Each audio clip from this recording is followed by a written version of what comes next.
মানুষের পাচন ক্রিয়া, মানুষ কিরকম করে খায় আর খাওয়ার পরে সেটা হজমের বিষয়টা চলে। তাহলে মানুষের পাচন ক্রিয়া এবং মানুষের এই পাচন ক্রিয়াতে পড়তে গিয়ে আমরা দেখেছিলাম একটু জিনিস, যেটা আরেকবার আসবো। এবং আমরা এখানে মানুষের পাচন ক্রিয়ার মধ্যে দেখতে গিয়েছিলাম এবং স্বামীজির একটা কথা এসেছিলাম, যেখানে দেখবার চেষ্টা করেছিলাম খাদ্য আমাদের কিরকম শক্তি যোগায়, যেখানে চিত্ত নামক জিনিসটা, যন্ত্রটা যেটা মানুষের দেহে, যেটা চিন্তার কাজ করে, সেই চিন্তাও খাদ্য থেকে শক্তি সংগ্রহ করে। তাহলে সেই শক্তি খাদ্য থেকে আসে। আমরা খাদ্যকেই তাহলে দেহের জন্য তো দরকার, দেহ বিভিন্ন কাজে ব্যবহার করবে সেটাও জানি। তাহলে সেটা কিরম করে ব্যবহার করবে আর সেরম করে সেই পাচন হবে, সবকিছুই পড়া। আজকে আমরা যেটা শুরু করতে পারি সেটা হচ্ছে পাচনটা কেমন করে হবে। তাহলে খাদ্যের পাচন, পরিপাক বিষয়টা কাকে বলবো, পরিপাক বলতে কি বোঝায়, আগে সেইটা আসবো। পরিপাক কাকে বলে লিখে নিতে হবে। কি কি জিনিস আছে, কোন কোন বিষয়গুলো উল্লেখ না করলেই নয়, সেগুলো থাকতে হবে। কি কি বলতে হবে? বলতে হবে জটিল খাদ্য উৎসেচকের সাহায্যে সরল খাদ্যে পরিণত হয়েছে। সরল খাদ্যে পরিণত হয়ে কি হয়েছে? শোষণ উপযোগী হয়েছে, কারণ না হলে রক্তে যাবে না, দেহের কলাকোষে পৌঁছবে না। অথবা রক্ত না হলে দেহে, দেহ তরল বলে যা আছে দেহের মধ্যে, যা বাহিত হচ্ছে সেটার মাধ্যমে সারা দেহের কোষে পৌঁছবে না। আর না পৌঁছলে কোষগুলো কি করে কাজ করবে? এই হচ্ছে তাহলে জটিল খাবার তো খাওয়া হয়ে গেল, তাকে ভেঙে ফেলতে হবে। ভাঙার জন্য তরোয়াল হচ্ছে উৎসেচক একটা, আরো অনেকে আছে, তার মধ্যে উৎসেচকটা হচ্ছে বড় বড় টুকরোগুলোকে ভেঙে ফেলবে, সরল হয়ে যাবে, সেটা শোষণযোগ্য হয়ে যাবে। সেই পদ্ধতিটাই পরিপাক। তাহলে এই হচ্ছে পরিপাক কাকে বলে বুঝেছি আমরা। পুষ্টি করেছিলাম আগে, পুষ্টির মধ্যে পয়েন্ট বলেছিলাম, তার মধ্যে তাহলে একটা শোষণযোগ্য করার খাদ্য সেখানে নেওয়ার কথাটা তো বলেছিলাম। তাহলে খাদ্যকে যে দেহের উপযোগী করতে হবে তার একটা পদ্ধতি, সেটা পরিপাক। এই হলো পরিপাক। পরিপাকের বিষয়টা এই রকম করে উল্লেখ করতে হবে। পরিপাক বা ডাইজেশন। তাহলে ডাইজেশন ইজ আ মেথড। কি রকম method? To make simpler form of the complex foodstuff. জটিল খাদ্য, কমপ্লেক্স ফুডস্টাফকে একটু ভেঙে ফেলতে হবে, একটু সিম্পলার করতে হবে, যাতে ইট ক্যান বি অ্যাবজর্বড, শোষিত হতে পারে। ঠিক আছে, এই হয়ে গেল জিনিসটা। পরেরটা তুই আসতে শুরু করি। পরিপাকের গুরুত্ব আমরা যতটুকু বুঝলাম সংজ্ঞা থেকে, বা যতটুকু আগে আগে ধারণা রেখেছি তার থেকে লিখছি। জটিল খাদ্য সরল খাদ্যে হবে, এগুলো আমাদের খেয়াল করে দেখে নিতে হবে হচ্ছে কিনা। তাহলে জটিল খাদ্য সরল খাদ্যে পরিণত হবে, যা সংজ্ঞাতে বলেছি তার থেকেই এটা পাবো, আর আমরা সেটা আগে আগে যা করেছি তার থেকে বোঝবার চেষ্টা করছি। দ্বিতীয়, অশোষণযোগ্য খাদ্য শোষণযোগ্য খাদ্যে পরিণত হবে। আগে ছিল অশোষণযোগ্য, সেটা শোষণযোগ্য খাদ্যে পরিণত হবে। শোষণযোগ্য না হলে লাভ নেই, কারণ দেহে পাবে না, দেহের জন্য শোষণযোগ্য করে দিতে হবে। হয়ে গেছে, সেটা গুরুত্বটা লিখেছো। আর কি করতে হবে, আর কি বিশেষত্ব রয়েছে এর মধ্যে? আর একটা রয়েছে, খেয়াল করো লিখেছি, খাদ্য পরিপাকের ফলেই জীব তার দেহের বিভিন্ন জৈব রাসায়নিক পদার্থ গঠনের জন্য প্রয়োজনীয় সরলতম উপাদান লাভ করে। অনেক জটিল পদার্থ জীবকে তৈরি করতে হবে কাজের জন্য, কিন্তু তার জন্য তো কাঁচামাল লাগবে, সরল কিছু জিনিসপত্র লাগবে, সেই দিয়ে তো তুমি জটিলটা করবে। সেই সরলতম জিনিস লাভ করার একটা বড় উপায় হলো খাদ্য থেকে। তো সেটা খাদ্যের পরিপাকের ফলেই লাভ করবে। পুষ্টির সময় আমরা বলেছিলাম দেহ গঠনের উপাদান লাভ করে পুষ্টি পদ্ধতিতে। এখন সেই দেহ গঠনের উপাদান বা দেহের অন্যান্য শারীরবৃত্তীয় প্রক্রিয়ার জন্য অনেক জটিল সব পদার্থ তৈরি করতে হবে, কিন্তু তৈরি যে করবে কাঁচামাল, সরলতম উপাদান পাবে কোথা থেকে? এই খাদ্য পরিপাক করে। খাদ্যের মধ্যেই আছে অনেক জিনিস, সেখান থেকে সে সরিয়ে নেবে। পরিপাকটা এইভাবে হবে। একটা ছোট্ট ছবিতে এসেছি, ছবিটার একটা এই ধরনের উপস্থাপনার একটা নাম আছে, এই ধরনের উপস্থাপনার একটা নাম আছে। তুফানগঞ্জ বলতে পারবে এই ধরনের উপস্থাপনাকে কি বলে? পাইচিত্র। পাইচিত্র, খুব ভালো বলেছো, বসো। পাইচিত্র, রাইট, পাইচিত্র। এখন দেখো, মানুষের দেহের ওজনের আনুপাতিক ভাগ, ওপরটা বলা আছে থালার মতো সাজিয়ে 10 ভাগ যদি জিনিসটা করি, মানুষের দেহে যা পাওয়া যায় 10 ভাগ, তার মধ্যে অস্থি 2 ভাগ, পেশি 3 ভাগ, ত্বক 1 ভাগ, আর অন্যান্য জিনিস 4 ভাগ। তা দেহ যে এই জিনিস দিয়ে তৈরি হবে, অস্থিটাই বা কে তৈরি করবে, পেশিটাই বা তৈরি করবে, যে জিনিসপত্র কোথা থেকে পাবে? আর এই সব জিনিসগুলোর মধ্যে কি বেশি রয়েছে? জল রয়েছে 60%, 60%, প্রোটিন 24%, 24%, অন্যান্য জিনিস 16%, 16%। তাহলে এই যে জিনিসগুলো দিয়েই তো ওপরের জিনিসগুলো তৈরি হয়েছে, তার তৈরির জন্য মূল উপাদান এইগুলো পেতে গেলে খাদ্য থেকে সংগ্রহ করতে হবে। তাহলে খাদ্য আমাদের এত একটা বড় গুরুত্বপূর্ণ জিনিস, আর তাকে ভেঙেই এই সবগুলো সব যোগান দিতে হবে দেহকে। খাদ্য থেকে দেহের এইসব যোগান হবে, সেটা করে গেলাম।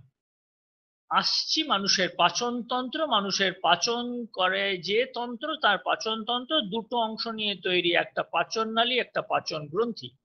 একটা পাচন নালী, একটা পাচন গ্রন্থি, এই দিয়ে দুটো জিনিস দিয়ে মানুষের পাচনতন্ত্রটা তৈরি হয়েছে। নালী আর একটা অনেকগুলো গ্রন্থি। একবার খাবার নালীতে ঢুকলে আর বেরোবে না, কারণ ওর মধ্যেই যা কিছু সব কাজটা করতে হবে। তাহলে প্রক্রিয়াটা একটা নালীর মধ্যে হবে, তার সঙ্গে গ্রন্থি অনেক সব যুক্ত রয়েছে। মানুষের পাচনতন্ত্রের দুটো মুখ্য এই অংশ, নালী আর গ্রন্থি সমূহ। ছবি দেখলে আমাদের বিষয়টা সহজ হবে আশা করি, তাহলে ছবিতে চলতে শুরু করব। ছবিতে এসে গেলে আমাদের জিনিসটা সোজা, ছবি করে নিচ্ছি। ছবিতে দেখে নাও, ডান দিকে যাদের নাম বলা আছে তারা সবাই পাচন নালীর অংশ। প্রথম থেকে শুরু হচ্ছে মুখবিবর, তারপরে হচ্ছে গলবিল, তারপরে গ্রাসনালী, তারপরে পাকস্থলী, পাকস্থলীর পরে অনেক লম্বা পেঁচানো নালী, নাম ক্ষুদ্রান্ত, কারণ ওর ব্যাসটা ছোট সেই জন্য ক্ষুদ্র, সেই জন্য ক্ষুদ্র অন্ত্র। তারপরে ব্যাসটা বড়, তারপরে ওটার নাম বৃহৎ অন্ত্র। এই হলো ডান দিকে নালীর বিভিন্ন অংশ, খাবারের মধ্যে দিয়ে চলতে শুরু করবে একমুখী মূলত। যোগ দেবে বিভিন্ন গ্রন্থি, খাদ্যের পাচনে সহায়ক। লালা গ্রন্থি, যকৃৎ, পিত্তথলি, অগ্নাশয়, এছাড়া বিভিন্ন গ্রন্থি ওই নালীর মধ্যেও আছে। এই হলো গ্রন্থি। ছবি দেখে নাও, ছবি আঁকা অভ্যেস করবে। ছবি আঁকার জন্য আগে বই দেখে নেবে, তারপরে বই বন্ধ করে বইটা একদম সরিয়ে রাখবে, আর আর একবারও দেখবে না। তারপরে মন থেকে আঁকবে এবং চিহ্নিতকরণ করবে। যদি করতে পারো ঠিক ঠিক, তাহলে জানবে তোমার পড়া খুব ভালো হয়েছে। এটা অভ্যেস করো, তোমার পড়া দেখবে ভালো হয়ে গেছে। এটা সববার জন্য, দেখে দেখে করতে যেও না। দেখে দেখে করলে পড়াটা তৈরি হতে চায় না। একবার ভালো করে দেখবে, দুবার দেখবে, 3বার দেখবে, কিন্তু বন্ধ করে দেবে, তারপরে আর দেখবে না, নিজে আঁকবে। তাহলে আঁকা ভালো হবে, সেটা সব ক্ষেত্রেই করো। পাচনতন্ত্রের এরকম সব বৈশিষ্ট্য। পাচনতন্ত্রের যদি মডেল করতে চাও, প্রজেক্ট আছে, মডেল যদি করতে চাও, এটা একটা মডেল দেখালাম। মডেলও করতে পারো, একসাথে কয়েকজন মিলে একটা মডেল করতে পারো। তাহলে এই হচ্ছে পাচনতন্ত্র কিরকম রয়েছে। তাহলে পাচনতন্ত্র, পরিপাক পদ্ধতি, আমরা মূলত পড়তে এসেছি পরিপাক পদ্ধতিটা কেমন। পরিপাক পদ্ধতি, মানুষের পরিপাক পদ্ধতি মুখ্যত যে সমস্ত জায়গায় হয়, মুখবিবরে, পাকস্থলী, ক্ষুদ্রান্তে। মূলত পাচনের মুখ্য বিষয়টা এখানে হয়। বৃহদন্ত অপাচ্য অংশ বাইরে পাঠাবার জন্য ব্যবস্থা, যেটার পাচন করা গেল না মূলত। তাহলে মুখবিবর, পাকস্থলী এবং ক্ষুদ্রান্ত, এই পাচন নালীর 3টে অংশতে পাচনটা শেষ হয়ে যেতে হবে। পাচনটা শেষ হয়ে যেতে হবে এই নালীর 3টে অংশের মধ্যে। ছবি আমরা দেখে নিয়েছি, পাচনটা এর মধ্যে সম্পন্ন হয়ে যাবে। কিভাবে পাচন হয় আমরা সেটা বোঝার জন্য চেষ্টা করব আজকে, কি রকম ভাবে পাচনটা হচ্ছে। আমরা শুনেছি যে উৎসেচক বলে একটা তরোয়ালটা চালালেই বড় বড় অণুগুলো ছোট ছোট টুকরো হবে। তাহলে আমাদের মুখ্য লক্ষ্য হবে উৎসেচককে জানা। তাহলে শুরু করি। মুখ্য বিবরে পরিপাক, প্রথম লালা রস। চেবানোর সময় খাবারের সঙ্গে মিশে যাচ্ছে লালা রস। লালা রস কি করতে পারে? লালা রসে রয়েছে দুটো উৎসেচক, নাম টায়ালিন এবং মল্টেজ। টায়ালিন এবং লালা রসে রয়েছে উৎসেচক। কাকে বলে? উৎসেচক হচ্ছে জৈব অনুঘটক। অনুঘটক হচ্ছে যারা রাসায়নিক বিক্রিয়াকে দ্রুত বা মন্দীভূত করে, কিন্তু বিক্রিয়ার শেষে নিজে অপরিবর্তিত থাকে। আর জৈব অনুঘটক মানে যে সমস্ত অনুঘটক জীবদেহে থাকে, তাহলে যারা অনুঘটকের কাজটা করে, অর্থাৎ জীব বিক্রিয়ার গতিকে দ্রুত বা মন্দীভূত করবে, কিন্তু বিক্রিয়ার শেষে নিজে অপরিবর্তিত থাকবে। এই জন্য উৎসেচকের সহজ আরেকটা অন্য নাম জৈব অনুঘটক। ভুলে যেও না, সবাই মনে রেখো। তাহলে উৎসেচক রয়েছে মুখবিবরে। মুখবিবরে বিশেষ প্রশ্ন আসে, কি পাচিত হয়? শুধুমাত্র সেদ্ধ শ্বেতসার পাচিত হয়, আর কেউ পাচিত হতে পারে না। মুখবিবরে কার পাচন সম্ভব? এই সিদ্ধ শ্বেতসারের, বাকিদের নয়। তুমি যাই খাও না কেন, অনেকটা ছানা খেয়ে ফেললে কিন্তু ছানাটা কিন্তু এখানে পাচন হতে পারবে না। তুমি একটা লজেন্স খেয়ে ফেললে তাহলে কিন্তু সেটা এখানে পাচন হবে না। সেদ্ধ শ্বেতসার। প্রোটিন ফ্যাট পাচিত হয় না, মনে রাখার বিষয়। সেদ্ধ শ্বেতসার হয়েছে নিশ্চয়ই, তার মানে সঙ্গে সঙ্গে অন্যরা হয়নি। আরো বিশেষ করে বললাম প্রোটিন ফ্যাট পাচিত হয় না কেন না, এর কোনো উৎসেচক এখানে নেই। উৎসেচকেরই ভাঙার কথা, সে নেই এখানে। সেই জন্য সিদ্ধ শ্বেতসার। কে কোথায় হয় এটা জানতে চায়, আমাদের কোনোই অসুবিধা নেই, আমরা একবার জেনে ফেললি বাকিটা হয়ে যাবে। আর উৎসেচক গুলোর নাম, কে কি কোথায় কাজ করে, সেটাও চেষ্টা করছি তাড়াতাড়ি করার। তাহলে এই হলো প্রোটিন ফ্যাট ভাঙছে না। লিপিড এবং ফ্যাটের মধ্যে পার্থক্য বলতে হবে। লিপিড হচ্ছে কার্বন, হাইড্রোজেন, অক্সিজেন দিয়ে তৈরি যৌগ, জীবদেহে পাওয়া যায়, যেখানে হাইড্রোজেন এবং অক্সিজেনের অনুপাত 2:1 নয়। এটা হচ্ছে লিপিড। লিপিডের মধ্যে যারা সাধারণ উষ্ণতায়, অর্থাৎ ঘরের তাপমাত্রায় কঠিন, তারা হচ্ছে, অর্থাৎ 20°C উষ্ণতায় কঠিন, তারা হচ্ছে ফ্যাট। যেমন যেমন মাখন, যেমন ডালডা বলতে যাকে বোঝায়, যদিও ডালডাটা একটা কোম্পানির নাম, কিন্তু ডালডা বলতেই খুব প্রচলিত, ওটা একটা, ওটাও ফ্যাট। যারা কঠিন সাধারণ উষ্ণতায়। যারা সাধারণ উষ্ণতায়, যেসব লিপিড সাধারণ উষ্ণতায় তরল, তারাই তেল। যেমন সর্ষের তেল, নারকেল তেল, সূর্যমুখীর তেল, এরা হচ্ছে সব তেল বা অয়েল। লিপিডের মধ্যে দুটো ভাগ, ফ্যাট যারা সাধারণ উষ্ণতায় কঠিন, যারা সাধারণ উষ্ণতায় তরল তারা তেল। বোঝা গেল? জিজ্ঞাসা থাকলে জিজ্ঞেস করো। এই হলো বিষয়। যদিও ফ্যাট আর লিপিড আমরা খুব একই রকম ভাবেই ব্যবহার করি, বস্তুত ওরা একই ঠিক নয়। ঠিক আছে, এখন আমাদের তোমাদের, যেহেতু তোমরা ফ্যাট বলে খুব বেশি জানো বলে ফ্যাট বলা আছে, কিন্তু এটা লিপিড ভঙ্গকারী, দুটোই করতে পারবে। আসছি কিরকম ভাঙে টাঙে, চট করে কি করে করতে হয়, প্র্যাকটিস কিরকম করে করবে, ছক করে করবে। আমি ছকের এই রকম ব্যাপারটা বলতে চাই, তোমার ছক যাই থাকুক না কেন, কি পদার্থ ভেঙে কি হবে, মাঝখানে উৎসেচক, নাম লিখছি টায়ালিন। মল্টোজ ভেঙেছে, কে ভাঙবে, নাম কয়েকটার ক্ষেত্রে খুব সুবিধে, বিশেষ করে উৎসেচকের ক্ষেত্রে। মল্টোজ এদের ক্ষেত্রে যে উৎসেচক, সেই উৎসেচকের নামের শেষে এজ, মল্টেজ। ভেঙে দু অণু গ্লুকোজ করবে, সেই জন্য গ্লুকোজ প্লাস গ্লুকোজ। মল্টোজ হচ্ছে একটা দ্বিশর্করা, মল্টেজ ভেঙে দু অণু গ্লুকোজ তৈরি করবে, সেই জন্য গ্লুকোজ প্লাস গ্লুকোজ লেখা আছে। তুমি এই রকম করে পড়া তৈরি করো, এক জায়গায় একটা ছক করবে, মুখবিবর বলে লিখে, বা বইয়েতে থাকলে সেই লেখাটা নিজেও লিখে একটু অভ্যেস করো। বইয়েতে থেকে যায়, ও লেখা অভ্যেস হয় না বলে পরীক্ষার হলে গিয়ে সমস্যাটা বাড়ে। আগে পর্যন্ত মনে হয় সব পেরে যাবো, তারপর পরীক্ষার হলে গিয়ে দেখা যায় আর কিছুই হচ্ছে না। তার যেন না হয়, তার জন্য উপায় প্র্যাকটিস, অভ্যেস করতে হবে, অভ্যেস লিখে করতে হবে। তাহলে মল্টেজ কি করেছে, মল্টোজ দ্বিশর্করাকে ভেঙে গ্লুকোজ প্লাস গ্লুকোজ করেছে। একটা ছোট্ট ছবিতে আসছি কিরকম পাচন নালী, পাচন নালীর দেওয়াল কিরকম। পাচন নালীর দেওয়াল ভালো আঁটো সাঁটো ঠিক মতো না হলে দেখা যাবে মুশকিল। একটা প্রশ্ন, পাচন নালীতে তো সব উৎসেচক বেরোচ্ছে, তা পাচন নালী নিজে হজম হয়ে যায় না কেন? পারবো না, কিন্তু আমার একটা কোশ্চেন আছে। আচ্ছা বেশ, শুনে নি। কোলেস্টেরলটা কি, ফ্যাট না লিপিড? কোলেস্টেরল লিপিড বলবো, কোলেস্টেরল লিপিড বলবো, একটা বিশেষ ধরনের লিপিড, বিশেষ ধরনের লিপিড। কেন? ঠিক আছে, তার গঠন মানে লিপিডের মধ্যে অনেকই আছে, যেমন ফ্যাট বললাম, যেমন মোম সেটাও একটা লিপিড, অনেক রঞ্জক পদার্থ যেমন ভিটামিন পড়েছো তারা সবাই আবার লিপিড। লিপিডটা অনেক বিস্তৃত জিনিস, এক একজনের গঠন বিভিন্ন রকম। সেই দিক থেকে কোলেস্টেরলও লিপিড, কিন্তু বিশেষ ধরনের লিপিড গঠনের জন্য। কিন্তু ওর গঠনটা কার্বন হাইড্রোজেন অক্সিজেন তৈরি, এবং হাইড্রোজেন এবং অক্সিজেন 2:1 অনুপাতে নেই, তাই লিপিড। ঠিক আছে, আরেকবার বলো না, মাইক্রোফোন অন হয়নি ঠিক করে।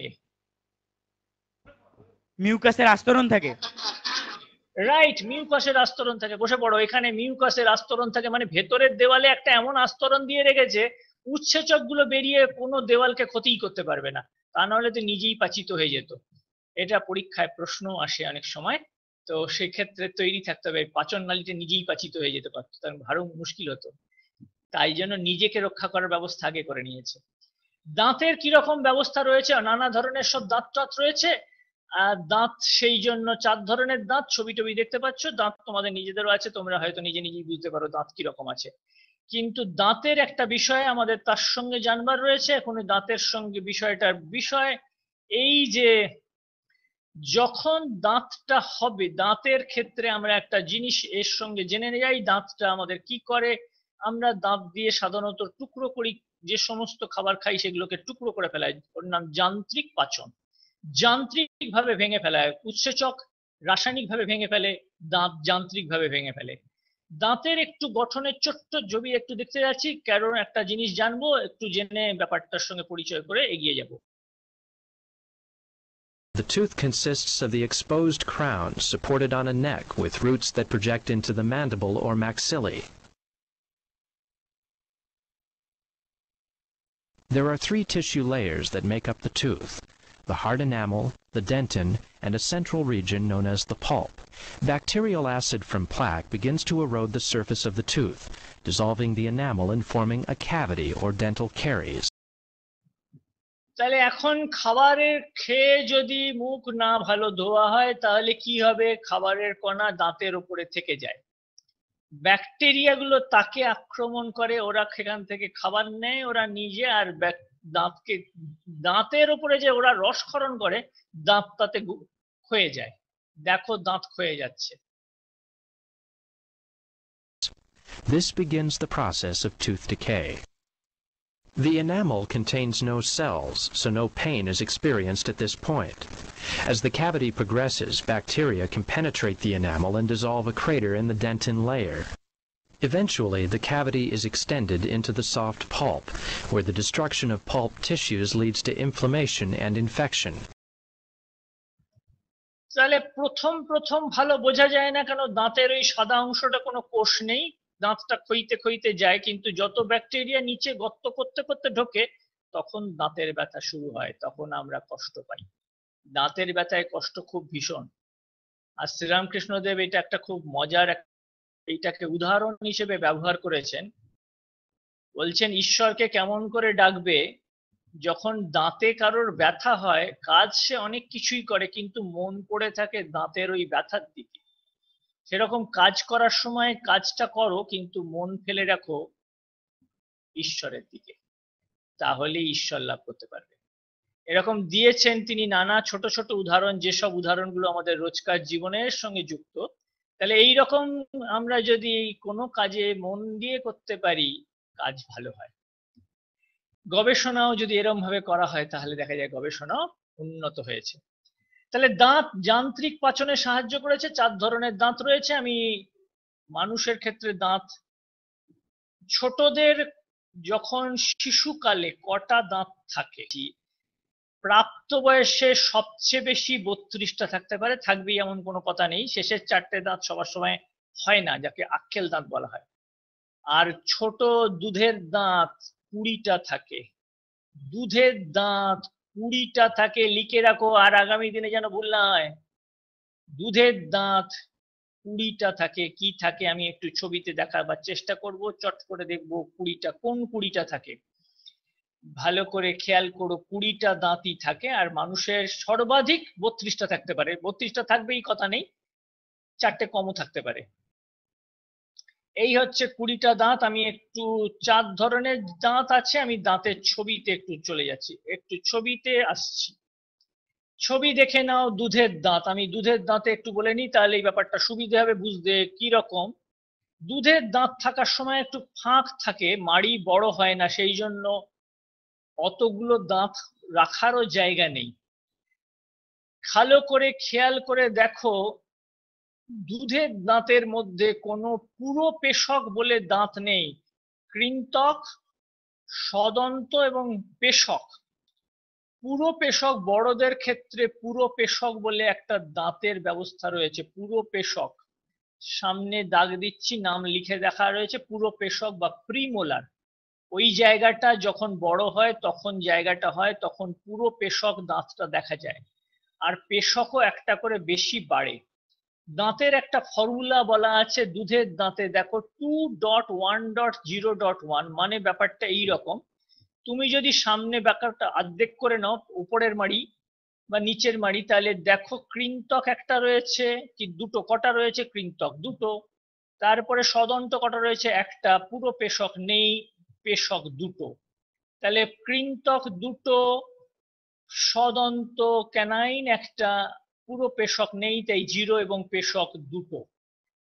স্থায়ী দাঁতের ক্ষেত্রে 2.1.2.3 এইরকম বিষয়টা রয়েছে। তাহলে এই দাঁতের চেহারা। দাঁত 4 রকমের থাকে। দাঁত যখন পরীক্ষা করেন, যখন চিকিৎসকরা, তখন কি ধরনের আয়না ব্যবহার করে, আয়নাটা দেখে রাখো। কেন সেটা তোমরা জানার চেষ্টা করো। ওটা পদার্থ, আমাদের ভৌত বিজ্ঞানে আছে।